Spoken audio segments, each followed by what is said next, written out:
Polybridge is a game where you can make some insane contraptions. But what happens when you take away all the fancy tools and are left with just the basics? Road, wood, and steel. You get one of the coolest gaming challenges I've ever seen.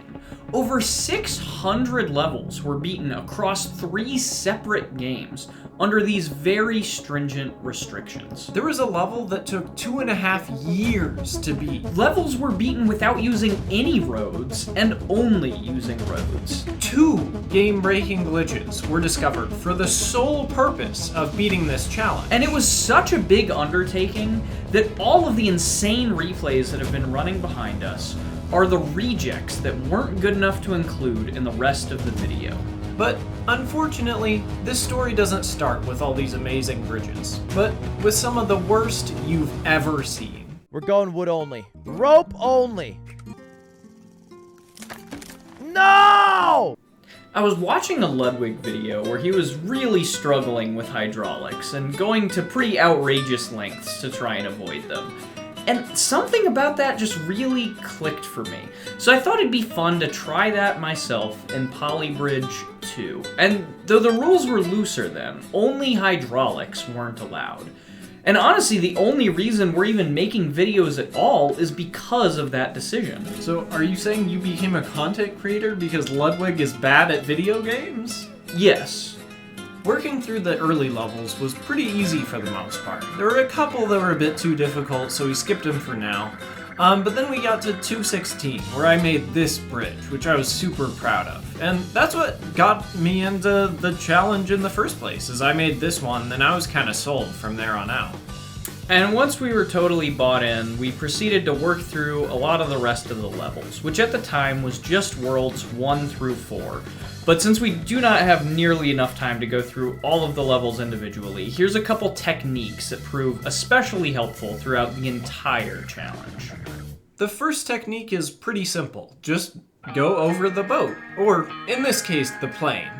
Often levels have obstacles like boats or planes to get in the way of your bridges, but if you have enough roads to just go over them, then the level becomes pretty easy.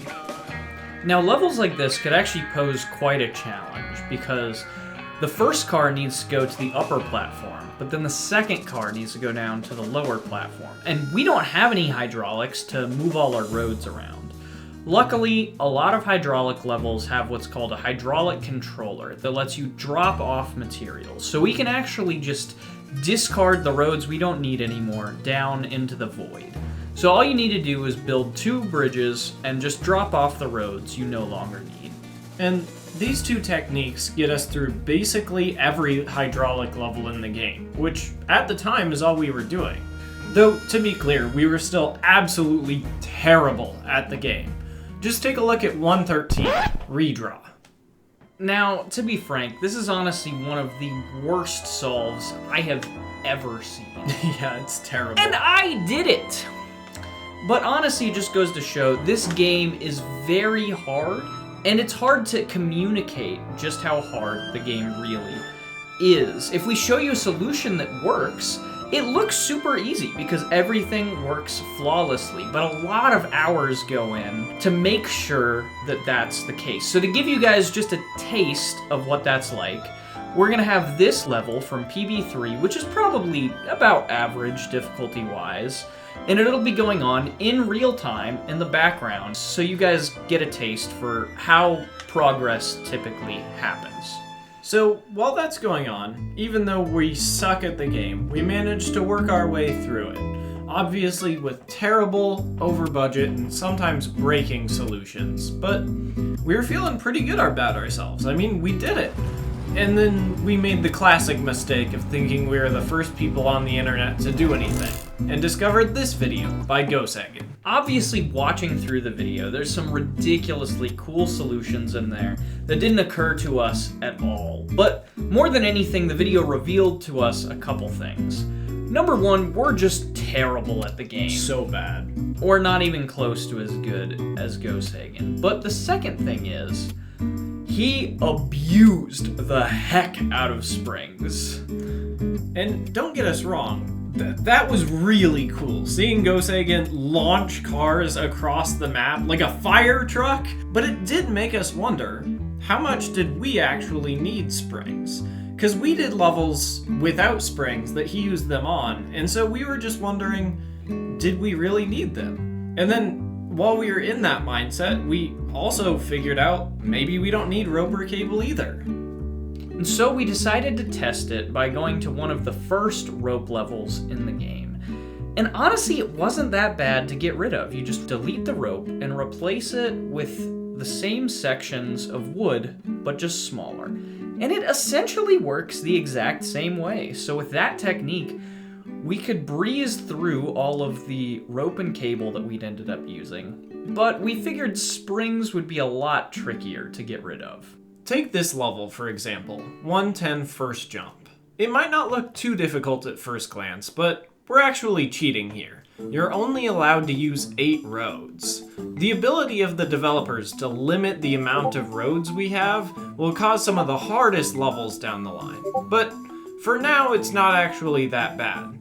Normally, you'd use springs to make a jump and then dampen your landing using the springs. But if you just make a good jump and then a really smooth landing, it actually doesn't add too much stress. So we can clear jump levels without too much trouble. But there were a couple of levels that became especially tricky without the use of springs. And this level's a good example of that. Springs are also used because they can detect weight of vehicles, and so the heavier your vehicle is, the more it'll weigh down your springs. And so the intended solution here is to use that fact to sort the Vespas into the top and the ambulance down to the bottom. But we can't do any of that, so instead we end up with this monstrosity. It stays intact just long enough for the Vespa to drive across, but when the ambulance starts to go, it's a little too heavy and it snaps that wood piece, starting it to sway around wildly, and the ambulance topples into place. The Vespa somehow gets scooped up at the end here and makes it to the end, but I have no idea how that actually worked. And so with solutions similarly jank to that one, we continue to chip away at some of the more difficult levels, getting pretty close to completing the challenge before we once again found ourselves in for a rude awakening, outdone by ᶠᵒᵉ. He had come out with another video, this time tackling all of the challenge levels, which we had totally written off at this point as just way too hard. Like, you guys remember how awful our redraw solve was? Here's the challenge version. But despite the difficulty, we decided to give them a shot and opened up the first challenge level anyway. And there's only 5 roads? I mean, there's springs, but we can't use those. So we placed the roads and they break like I'd expect. They're max length, so I don't think there's anything else we can do. So at that point, we wrote this level off as impossible and just decided to say, well, this one's impossible, but we'll see how many more are possible. And a lot of the challenge levels actually weren't too bad. They weren't much worse than their normal counterparts. Some of the challenges were even things we had already done, like no hydraulics. But overall, challenge levels were a big step up in difficulty, as well as in amount of uncompleted levels. So it was time to put some new techniques to the test. This challenge level counters our over the boat strategy by putting 2 checkpoints in the middle of the boat, so we have to go through it. Now normally the fire truck goes first, then the boat goes, then the van finishes off the level, and you would use hydraulics to accomplish that. But since we can't do that, we have to get creative and use the tow truck strategy. By putting roads on both of the vehicles, we can essentially tie them together and let them both go at once, because the fire truck can drag the van behind him. And since they both go at the same time now, when the boat comes through, the roads are already out of the way and don't cause any problems. For this challenge level, you need to make a trap door, because the Model T now needs to return to its starting position. And normally springs, rope, and cable would make this way easier, but it's still very doable, just with some wood rope and steel. And this will be incredibly useful anytime vehicles need to cross paths. And so with these techniques in tow, we started to hit our stride a little bit and put together some solves which are honestly still some of my favorite to this day. But as you're looking at it, you might be noticing a pattern in some of these levels. They were done badly. I mean, yeah, literally they weren't finished all the way. A bunch of our solves at this point were either breaking or over budget or both. And after deciding to factor this in, our completion percentage comes down significantly.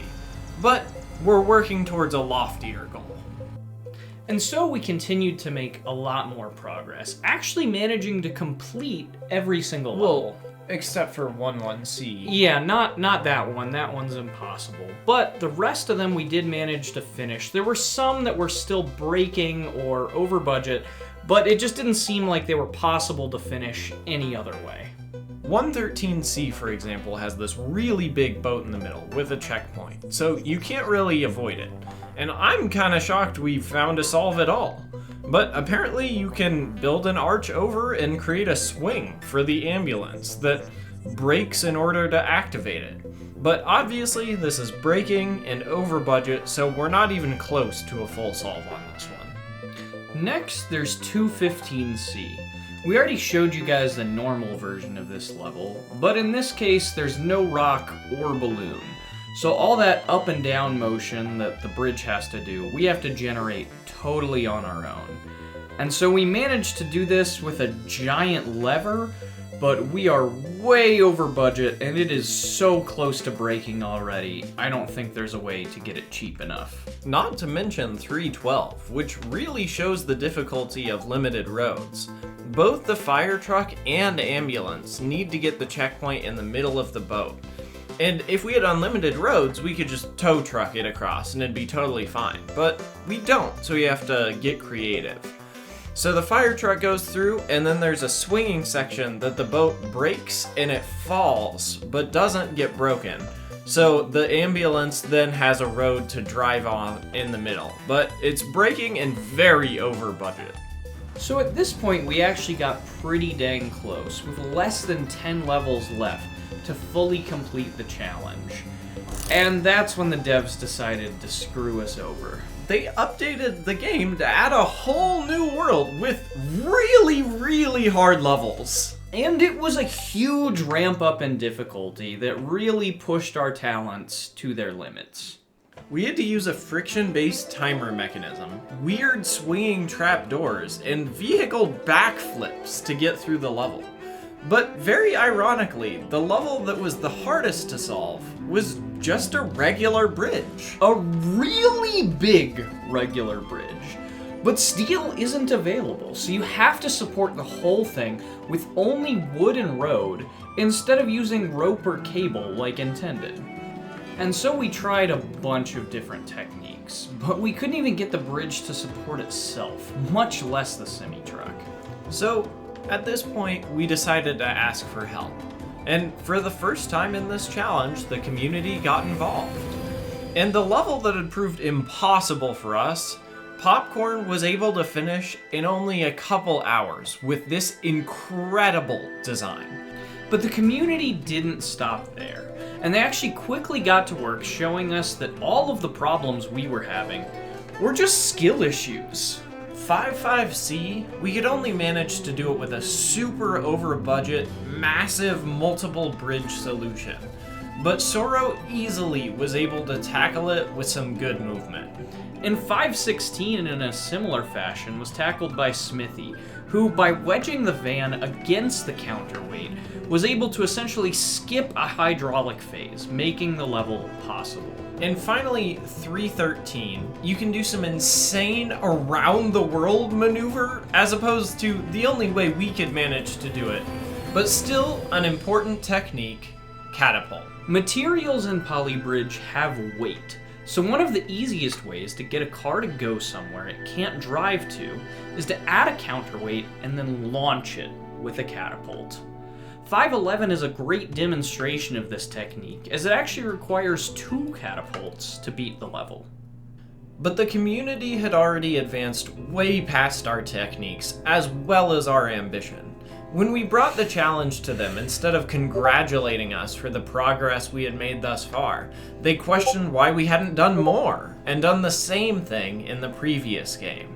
And so Polybridge 1 was finally added to the challenge. Which absolutely shot our completion percentage, mind you, which it was actually starting to approach 100%. But back to the issue at hand, we were able to make some progress in Polybridge 1, but a huge amount of the levels were actually taken care of by Palfly, an incredible all-around player, which makes him quite capable at this challenge, since he can do impressive movement for really cheap. And you can see that really shown in ६10, where he catapults the top car to get the reverse checkpoint, but it lands on the ground over there. The entire bridge rotates before dropping into the void, and then finally the catapult car can finish. A very clean and efficient solve. But as the community continued to make progress on PB1, one level started to stand out as incredibly difficult amongst the rest. ७7. And that one is so difficult because it combines every possible thing that can make a level difficult at all. As a massive boat, which just basically means you can't cheese anything. And then there's 6 roads, you can't be creative with the routing at all. And then on top of that, both taxis have to return from their checkpoint, and then you also only have $34,000 to do so. A standard solve of the level looks like this, but honestly that movement doesn't seem like it's possible to replicate without using hydraulics, so we were just fresh out of ideas. But don't worry, if you get stuck on a level, there's always plenty more levels to work on. And the devs made extra sure of that by releasing 2 bonus worlds and a secret world. But luckily none of them have challenge versions. The bonus worlds were definitely the easier of the bunch, but they included some fun outside-the-box solutions. B19 had only road and springs available, so we needed to build a road-only bridge. And then B113 showcases another good technique to keep in mind: mechanical locks. How do they work? I have no idea. The bridge just magically stops moving when other people put them in, but when I put one in, the bridge breaks. Oh, you think that's a skill issue? I agree. I'm skilled enough to have an issue with why it doesn't work for me. Okay, calm down, calm down. But I guess we can just keep that one in mind, since it comes up quite a bit for other people. But I suppose it's good that we have some forbidden techniques at our disposal, because the secret world has by far the most challenging levels in any Polybridge game so far, whether you're doing an extra challenge or not. So for us, they required some incredible outside-the-box thinking to complete. And speaking of boxes, for ६10, you can build on top of the box to help make it through the level. ६2, you just have to put a bridge on the wheels and wait some more, and keep waiting some more for another 2.5 hours for the sim to finish. On a couple more levels though, you can build a massive swing and then also a rotating Dorito. But as hard as these levels were, we were flying through them until we got to ६3, Parkade Elevator. This level is absurd. It's stupid. It's really just stupid. You only get 2 roads, and you have to get them all the way up to the top, and then all the way back down. And the movement for that might be possible. Maybe. If it wasn't for this stupid little box here. But as it is, you just don't have enough room, or money, frankly, for any kind of substantial lift or catapult to get you that high. So we kept slamming our head against the wall by slamming the car into the asphalt, just hoping something, anything would happen. Wait, what was that? We had just discovered a massive glitch. Like most physics engines, Polybridge isn't a huge fan of when 2 objects are inside one another, and tries to resolve the issue by pushing them apart. Sometimes really, really fast. So what's happening here is that when the vehicle goes to flip around because of the checkpoint, the weird angle that it's sitting at causes its hitbox to intersect with the road briefly, thus ejecting it and giving it a lot of momentum. Now this glitch was later coined a flip cannon, but to us it was simply the discovery that would make this level possible. And so with a lot of tweaking, we managed to launch the Vespa up into position before the second Vespa could fall back onto the road and then do another tiny flip cannon and complete the level. And this new tech was also the thing that made 6.5 possible, with a really simple and easy flip cannon, letting you skip all of the crazy hydraulic movement you're supposed to do. And so creative solutions continued to be found until most of the remaining levels were deemed either impossible or incredibly technical to solve. Which is super good news now that ŌĆ£ŌĆØ was contributing to the challenge.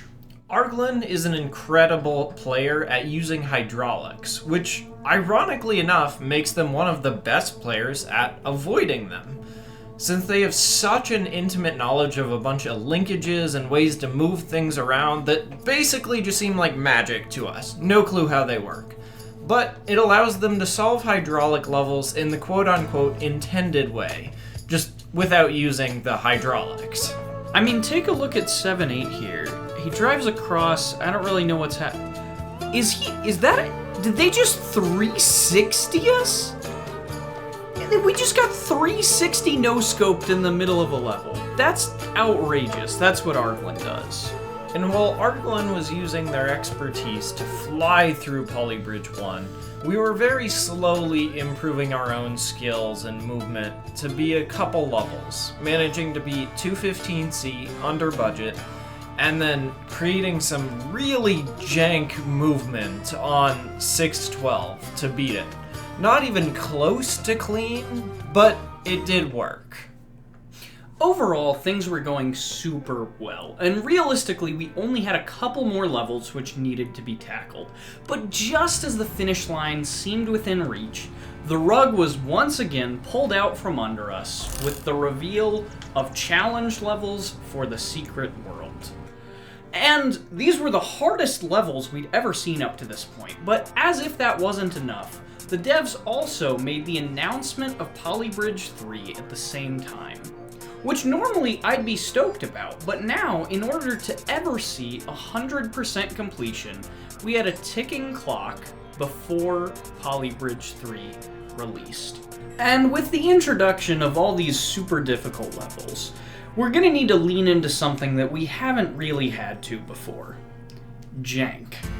Polybridge is an incredibly broken game, and if it can't even turn a vehicle around properly, it definitely doesn't know how to apply friction. We can see this on 410, where if a vehicle ends up set on top of a road in a position where it can't drive, the road will often just keep moving, undeterred by Newton or his laws. And using this technique, we were able to manage to beat 5.1C with this amazing bounce, and then it uses the friction to slide back up. Or 5.14C, it becomes feasible by having the van ride on top of the bus and then fall down the other side. If you ever rode there, it'll just slide into place eventually. But if you were worried that was all the jank you would see, worry not, because believe it or not, there's more than one kind of cannon that exists. And with the discovery of torque cannon, we can actually make a little bit of progress on 11C. When you drape roads on top of the car that are still attached to the anchor, the weight doesn't allow the wheel to move forward anymore, so the force just starts to build up and up and up, until eventually the road snaps and all that momentum sends the car flying. Now obviously, this is a braking solution, so we're not done with this level yet. It's not a full completion by any means, but even just a start is incredibly welcome here. Wait, hold on, I thought you said the new challenge levels were super tough, but we haven't even talked about them yet. Well, yeah, because even with all of these techniques, the levels are still basically impossible. That's crazy. You know ६III, the level that we had to discover a full glitch in order to beat? Well, the challenge version got rid of the reverse checkpoints, so now Flip Cannon is impossible. Not to mention the car needs to get even higher this time. And then there's ६15C, a level with no road. None. Do you know what cars drive on? Yeah. Because apparently the devs don't. So we have to lift these boxes high enough for the monster truck to drive on without using any hydraulics. Well, there have to be some levels in the world we can do, though, right?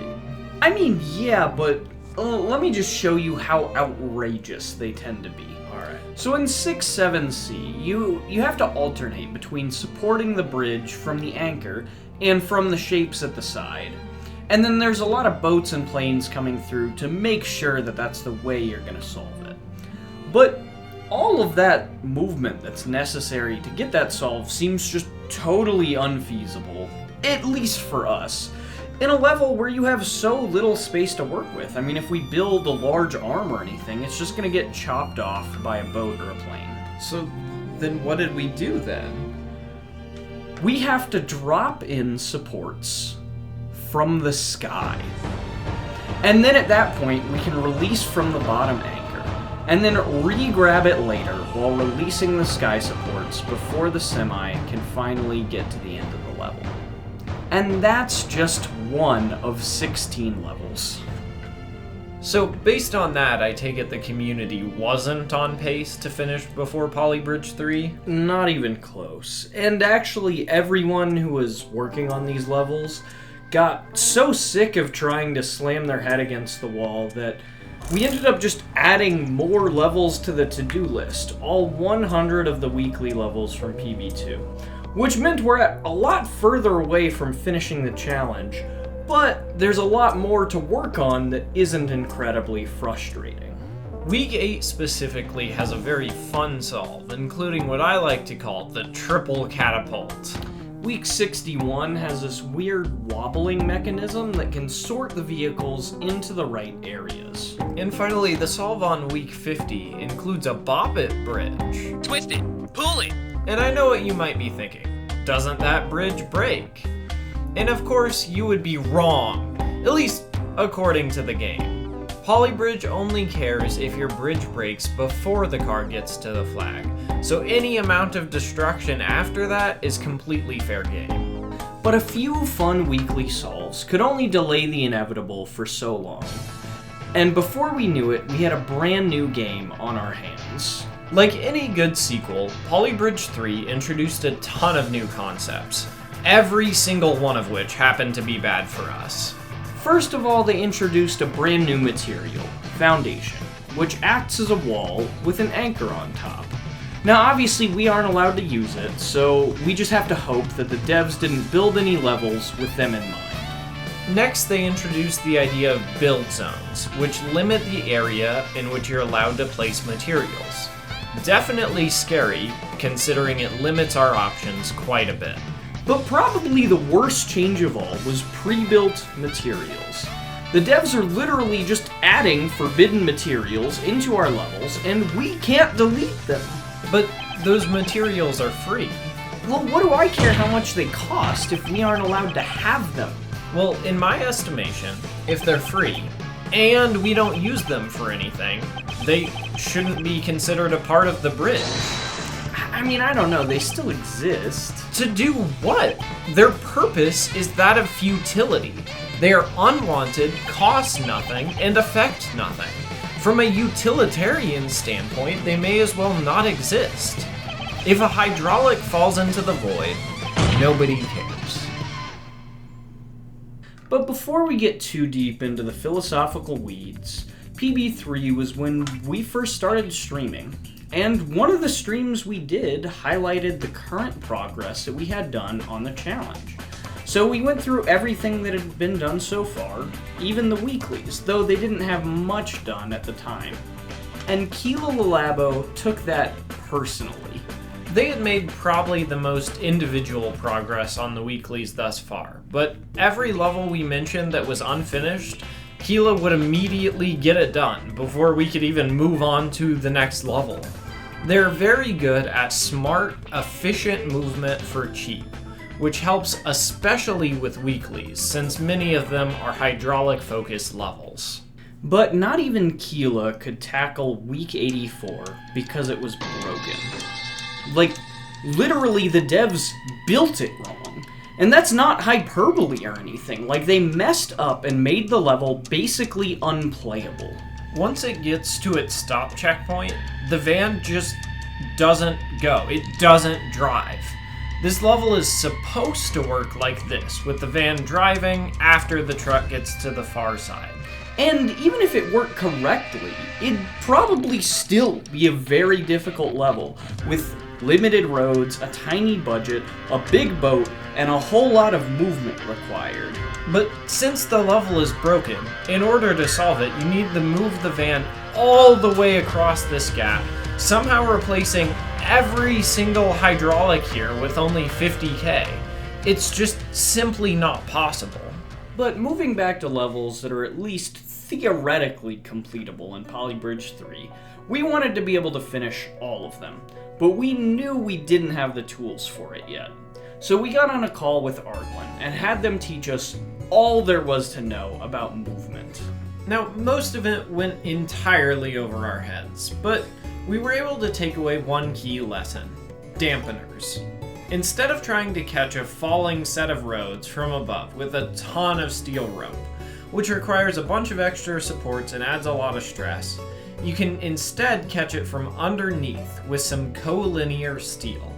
I'm not entirely sure how it works, but it does, so we can utilize it in the future.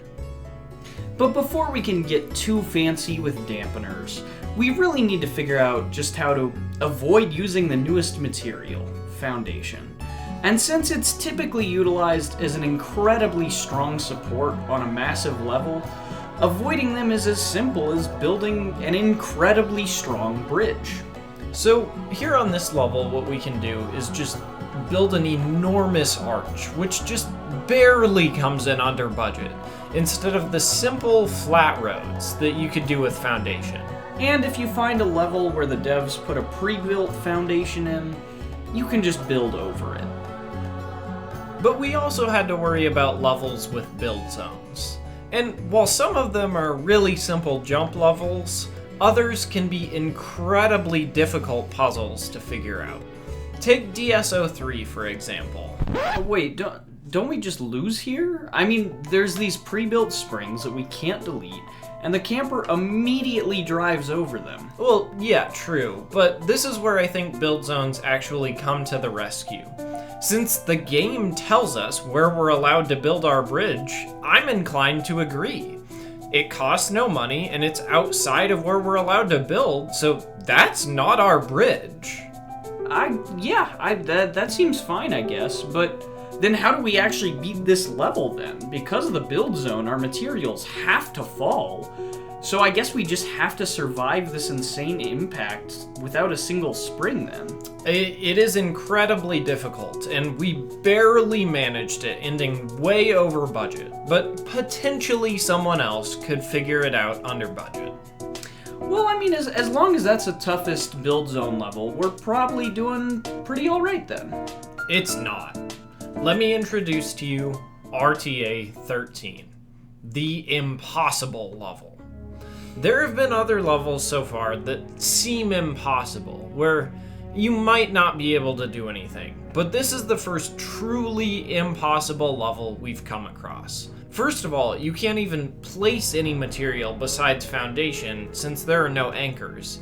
And I guess that's okay, because you can place one, put another material down, and then delete the foundation. But there's nothing you can accomplish. There's no terrain to build on or anchors accessible to us, so anything we build will just fall immediately and forever.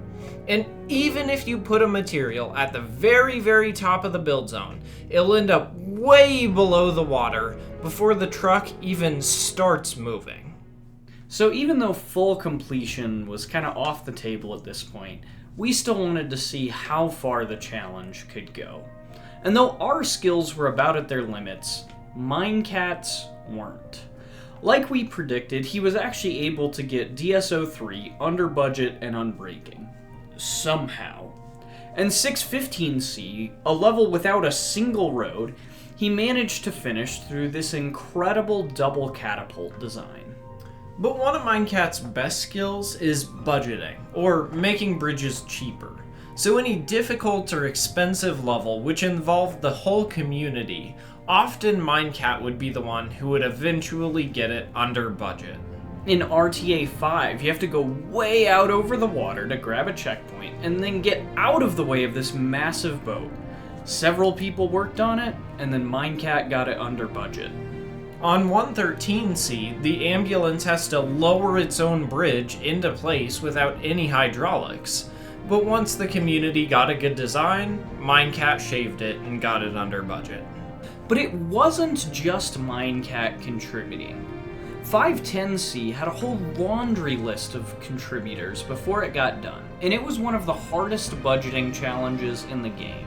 FR04 is a jump level with a semi-truck that most players use foundations on, and that had to be tackled by A', one of the best players in Polybridge 3 at reducing stress. And 63ᵍ also had a lot of contributors, but it involved a catapult attached to the ceiling and an incredibly violent landing in order to allow for a completion. And FR05 has build zones that dictate that the bridge has to fall into place, which we managed to get with an outrageous amount of breaks. But Smithy managed to use this insane counterweight mechanism to finish it unbreaking. And with that, we complete our 600th level, which is a huge accomplishment that required a massive amount of time investment to get done. That level we've been working on in the background, we still haven't finished it at this point. And that level is exponentially easier than all the ones we've been talking about.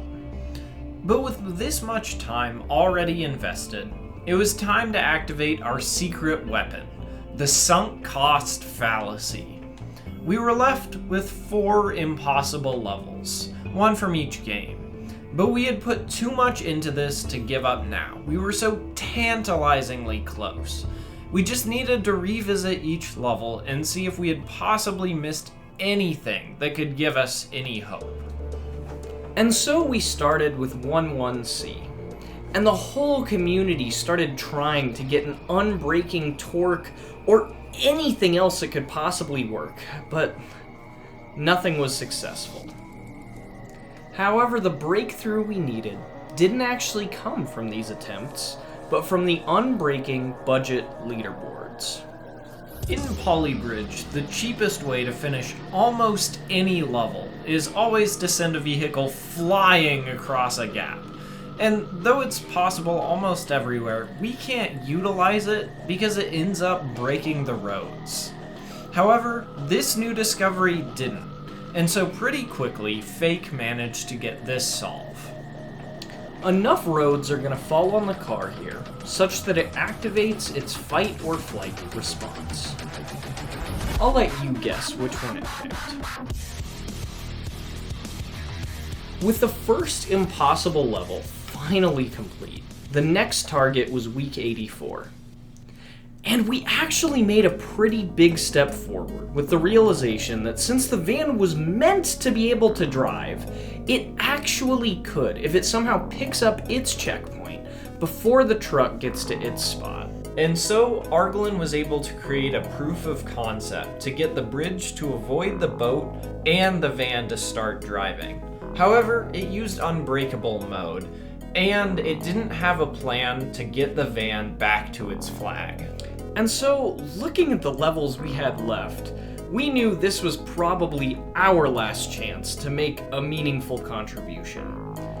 Every level we'd gotten a solve on in the past could have easily been done by someone else, cheaper and with better movement.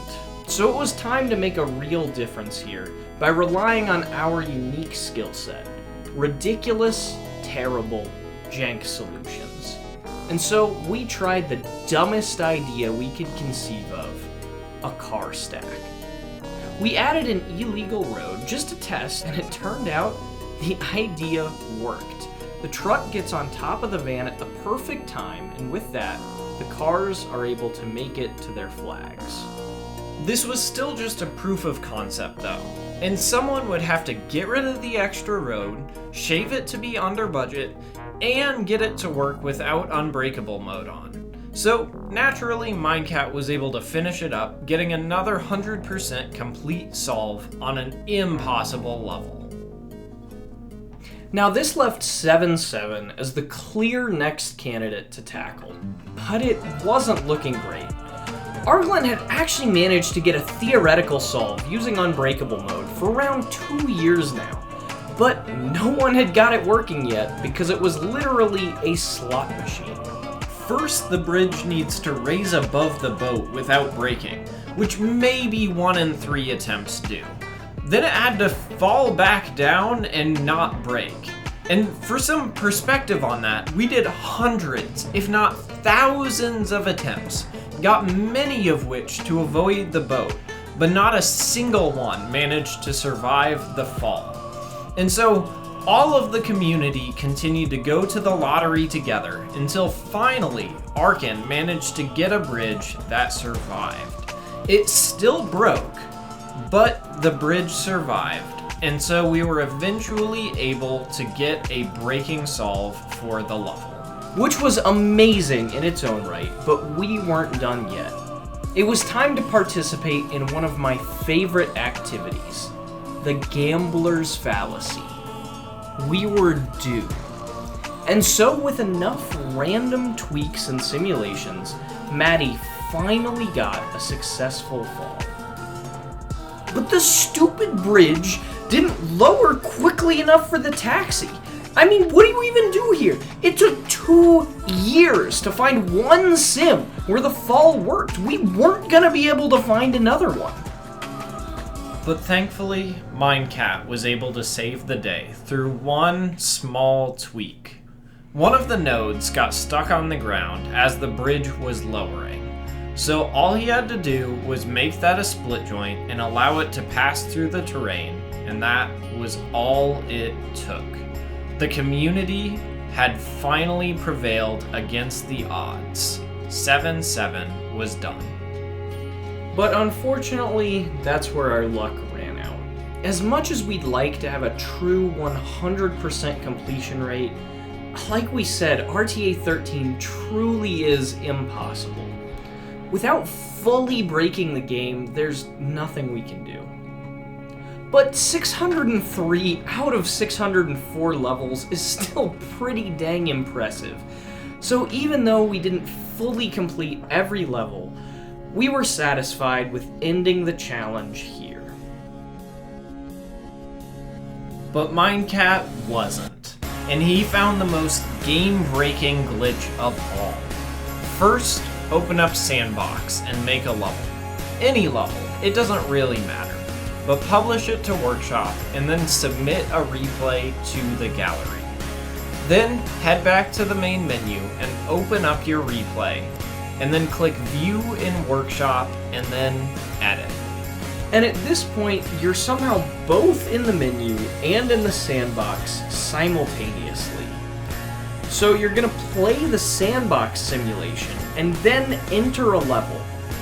And what this is going to do is it's going to add the materials from the sandbox into the game, which is super bizarre and cool, but it didn't seem incredibly useful until we realized that this can add materials outside the build zone.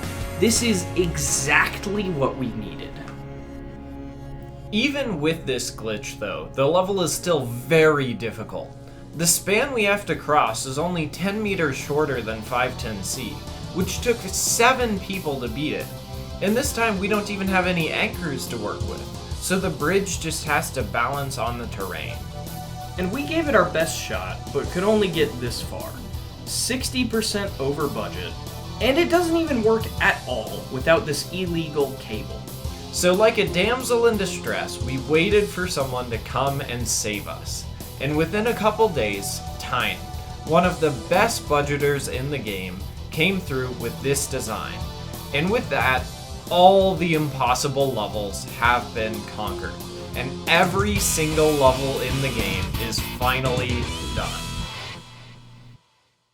Wait, why are some of these worlds not showing 100% completion? Oh, well, those are just the tutorials. They included hydraulics, but the game allows us to skip them, and they don't have leaderboards or anything, so they're not really real levels. But couldn't we just use the same glitch to beat them as well? Actually, yeah, I think we could. Because normally the tutorials aren't possible at all, because they don't let you play the game or build bridges. You can only perform very specific actions that the game tells you to. But now we can just load in a bridge that works instantly to beat BB tutorial. The other tutorial is a little bit trickier though. You literally are forced to add in these two hydraulics. It will not let you do anything else, even play the level. And so while we can load in whatever bridge we want with the glitch, it's always going to have those two hydraulics in there. But since they are always around, in order to even sim the level, we can just treat them as pre-built materials. But there's one big difference between them and other pre-builds. They cost money, which is a huge detriment. They take up over half of the allotted $10,000. If we had the money, it's super easy to go over the boat, but without it, the budget is super, super tight. But as long as we keep everything cheap enough, we can lower these couple roads perfectly into place, giving us a full 100% completion on every level in every game, using only the most basic of materials. We did it. Honestly, it feels a little bittersweet to be ending this challenge. We've been working on it for 4 years now, so it feels really weird to be truly done. But some of the things we've learned along the way are applicable to life, not just to the bridge game. You might not be given the same tools as everyone else, and things might seem literally impossible at times, and more might get added to your plate, and it can be discouraging if some of the things that should be easy can be the hardest things in the world. But if you persevere, continue to improve, and surround yourself with people who want you to succeed, there's nothing you can't accomplish. So drop what you don't need into the void and build more bridges.